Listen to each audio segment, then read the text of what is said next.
Disclaimer: my visit to Dollywood was before Big Bear Mountain opened, so it will not be on this list, but I will say where I predict it will rank once I write it at the end of the video. 5, 4, 3, 2, 1.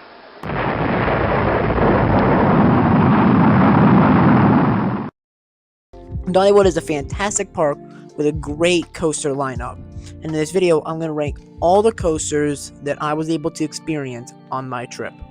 Note, Blazing Fury will not be included on this list because personally I do not count that as a coaster, I see it more as a dark ride. Whistlepunk Chaser is a... Why am I talking about this? Skip! Okay, so Mystery Mine is a coaster I went into with zero expectations, yet still was disappointed by the ride experience. The first 3/4 of this ride is nothing but a slow and uncomfortable snooze fest, featuring one half-decent drop, then two super slow and awkward helixes. The only part of the ride worth anything is the last 15 seconds, but when compared to what you have to sit through to get to that 15 seconds, just isn't worth it in the slightest. One and done coaster. Tennessee Tornado is a coaster I was quite excited to ride, because I absolutely adore Aero, and when I heard this was an intense, like the company's looping coasters, but with much better track work, making it really smooth, I was so excited. Then I rode it, and I didn't find it to be forceful in the slightest, nor was it nearly as smooth as people claimed. The ride starts strong with a very nice drop in the tunnel, which does give a moment of floater airtime, but after that, the ride does nothing but rattle and shake through the forceless inversions, then ends before you'd know it. Yet another one and done. The first coaster on the list that I would gladly ride again is the fantastic Dragon Flyer. Now this is how you make a family thrill coaster, because it pulls some decent forces during the helix while being perfectly smooth and just a ton of fun start to finish. When in the back row, you will get some weak but fun moments of weightlessness during the first drop and some of the twists, and while in the front row, you will get pushed into a lot of the turns, giving a pretty strong moment of positives. All around, this is just a super fun coaster that I believe anyone can enjoy. From one fantastic family coaster to another, we have Fire Chaser Express. Featuring 2 launches, a lift hill, and a backward section, there is not a single moment on this ride where it isn't twisting or turning in some way. That leads to it being a very fun and dynamic coaster, even though you aren't going super fast. The 2 launches, while not being super quick, have a nice kick to them due to their sudden nature. The backward section of the ride is quite fun, even if a bit short. Not to mention, there are a few points in which you will get some really nice floater airtime. All around, this is easily one of the best family coasters and an all-around smash hit. Wild Eagle is absolutely one of, if not the most underrated coaster I have ever experienced.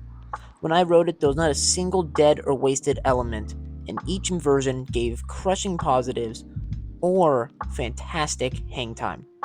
On my first ride in the back row of the train, I got sustained floater airtime down the first drop, followed by a full blackout at the bottom of the drop, all the way until after the vertical loop. That blackout wasn't just a one-time thing either. It happened on every single one of my rides in the back row. I also got a few pops of airtime on some of the hills near the end, which was a very nice surprise. Not to mention, the vest restraints aren't nearly as bad as enthusiasts claim they are, and they fit perfectly fine in terms of comfort. Now we've made it to the top 2, and these coasters are so close for me that on any given day I might swap them around, but as of right now, my number 2 pick is... Coming in at number 2 is a very unpopular opinion. Lightning Rod. Hey, please put your pitchforks away and take a chill pill. Hey, that means you too. Thank you. Lightning Rod is a great coaster, but it did not live up to the sky-high expectations people had set for it. It is still a great ride, just not as elite as most enthusiasts make it out to be. I just felt the ride had a very short prime ride time, and didn't have that many standout elements besides the first wave turn and the quad down. Other than that, it felt like a lot of filler. Not to mention that some parts felt way too smooth, while other parts felt like the train was running on square wheels, which is very uncomfortable to rapidly change between for the entire ride. Still, the ride has some amazing moments of airtime and some good forces, but it's just not enough to beat out my number one pick. And the gold medal goes to the unbelievable Thunderhead. This is easily the best wooden coaster I have ever ridden due to the breakneck pacing, fast transitions, and super strong airtime moments. While riding in the front row, there were numerous times where I was almost standing completely upright due to the strength of the airtime, specifically on the step up into the second turnaround.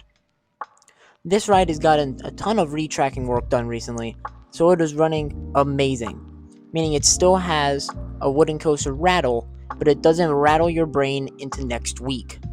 All around, this ride is so well rounded, featuring incredible ejector airtime, insane laterals during some of the turns, and a few moments of good positive Gs.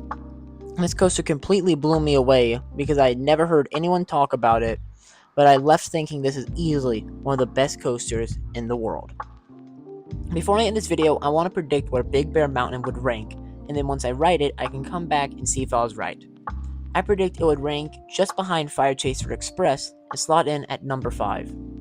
Both rides look like incredible family attractions, so it's very hard to pick between them, but I'm giving the edge to Fire Chaser due to its backwards section. That's a wrap on this list, and that's 1 week closer to my first visit to Hershey Park. So if you enjoyed this video and you want to see more lists like it, as well as predictions, vlogs, and reviews, be sure to leave a like and subscribe to the channel. It's free and you can unsubscribe at any time. With that, I'll see you next week with a new list, then after that, it's Hershey Park.